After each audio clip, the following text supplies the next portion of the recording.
ആഹ്ലാദിച്ച് ആർമാദിക്കണം നമുക്ക്. ഒരു ജോലിക്ക് പോയി 1 രൂപ സമ്പാദിക്കാൻ കഴിവില്ലാത്തവനാ ഹണിമൂൺ ആഘോഷിക്കാൻ നടക്കുന്നത്.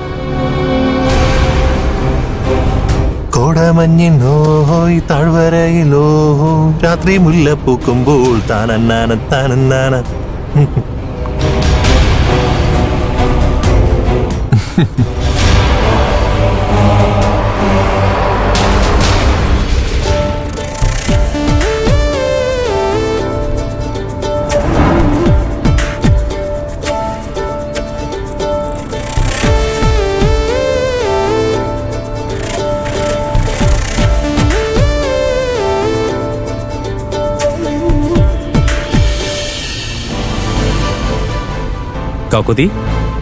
കക്കുത്തി വലിയ ചിന്തയിലാണല്ലോ. അരവിന്ദനെ കുറിച്ച് ആലോചിച്ചത്. അവനെ കുറിച്ച് ആലോചിക്കാൻ എന്താ ഉള്ളത്? ഭാര്യ ഹണിമൂണിന് പോവാൻ സമ്മതിച്ചത് മുതല് ഭൂമിയിലും ആകാശത്തിലും അല്ലാതെ പറന്നു നടക്കുക, സ്വപ്നലോകത്തിൽ എന്ന പോലെ. ശ്രേയ സമ്മതിച്ചു എന്നുള്ളത് സത്യ. പക്ഷെ അത് അരവിന്ദേട്ടന്റെ നിർബന്ധം സഹിക്കാൻ പറ്റാതെ ചുമ്മാ കൂടെ പോയി, അത്രമാത്രം. വാഗമണിൽ എത്ര നാൾ നിന്നാലും ശ്രേയ അരവിന്ദേട്ടനെ തൊടാൻ പോലും സമ്മതിക്കില്ല. എന്തേലും നുണകൾ പറഞ്ഞ് കളിപ്പിച്ച് മണ്ടനാക്കി കൊണ്ട് നടക്കും. അതുകൊണ്ട് നമുക്കിടപെട്ട് എങ്ങനെയെങ്കിലും അവരെ മനസ്സുകൊണ്ടും ശരീരം കൊണ്ടും ഒന്നിപ്പിച്ച് ശ്രേയെ മണ്ടിയാക്കി കാണിക്കണം. അരവിന്ദേട്ടൻ ഈ ട്രിപ്പ് മുതലെടുക്കുമെന്നൊന്നും അറിയില്ല. പക്ഷെ നമുക്കങ്ങനെ അവരെ വിടാൻ പറ്റില്ലല്ലോ. അരവിന്ദേട്ടനെ പറ്റിക്കാൻ ശ്രേയ പല അടവുകളും പയറ്റും. അതിൽ നമ്മളെ വീഴാൻ പാടില്ല. അരവിന്ദേട്ടനെ വീഴ്ത്താനും അനുവദിച്ചൂടാ. നമ്മൾ തീരുമാനിച്ച കാര്യം നടത്തിയെടുത്തിട്ട് ഇവിടുന്ന് പോവാവൂ. 10ാം മാസം ശ്രേയക്കൊരു കുഞ്ഞുണ്ടാവണം. അങ്ങനെ സംഭവിച്ച ഒരുപക്ഷെ അവളിലൊരു മാറ്റം ഉണ്ടാവും. നീ പറയുന്നത് ഓക്കെയാണ്, പക്ഷെ ഒരു സംശയം. എന്താ?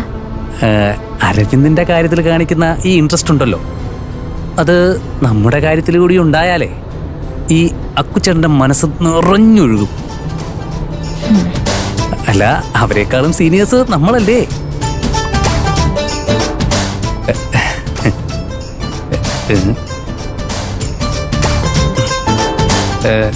എന്താ നോക്കുന്നേ? പിന്നെ മടിയിലെടുത്ത് കിടത്തി താരാട്ട് പാടണോ? അതായാലും കുഴപ്പമില്ലായിരുന്നു. മടിയിൽ കിടന്ന് താരാട്ട് കേൾക്കാനേ നല്ല രസാ. അക്കുച്ചേട്ടാ, ചാളു അടിക്കാതെ നേരെ നോക്കി വണ്ടി ഓടിക്ക. കാക്കോത്തി, നീ ഒരു കാര്യം ആലോചിച്ച് നോക്ക്. നമ്മുടെ കല്യാണം കഴിഞ്ഞ സമയത്ത് കല്യാണം നടന്നവരെല്ലാം ഗൈനക്കോളജിസ്റ്റിനെ കാണാൻ ക്യൂ നിൽക്കുന്നുണ്ടാവും. എന്നാ നമ്മളോ മര്യാദയ്ക്ക് ഹണിമൂണിന് പോകുന്നത് വരെ ഇപ്പോഴാ. അതും നമ്മുടെ ഹണിമൂൺ അല്ലല്ലോ, കണ്ടവരുടെ ഹണിമൂണല്ലേ. ആലോചിച്ച് നോക്കിയാ വല്ലാത്ത കഷ്ടമല്ലേ? ഒരു കഷ്ടവും ഇല്ല. നേരെ നോക്കി വണ്ടി ഓടിക്കേ. Hair pin ബെൻഡുള്ളതാ.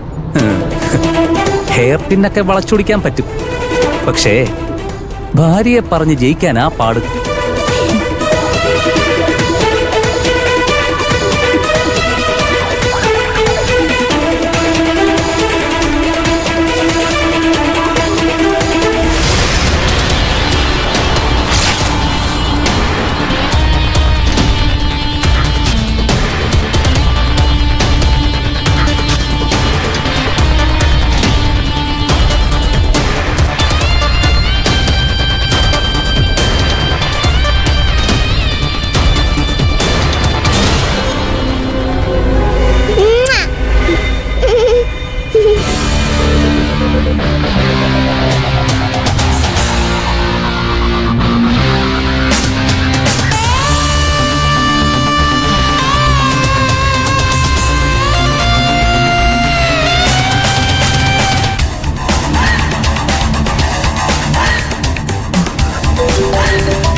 Hello, yes.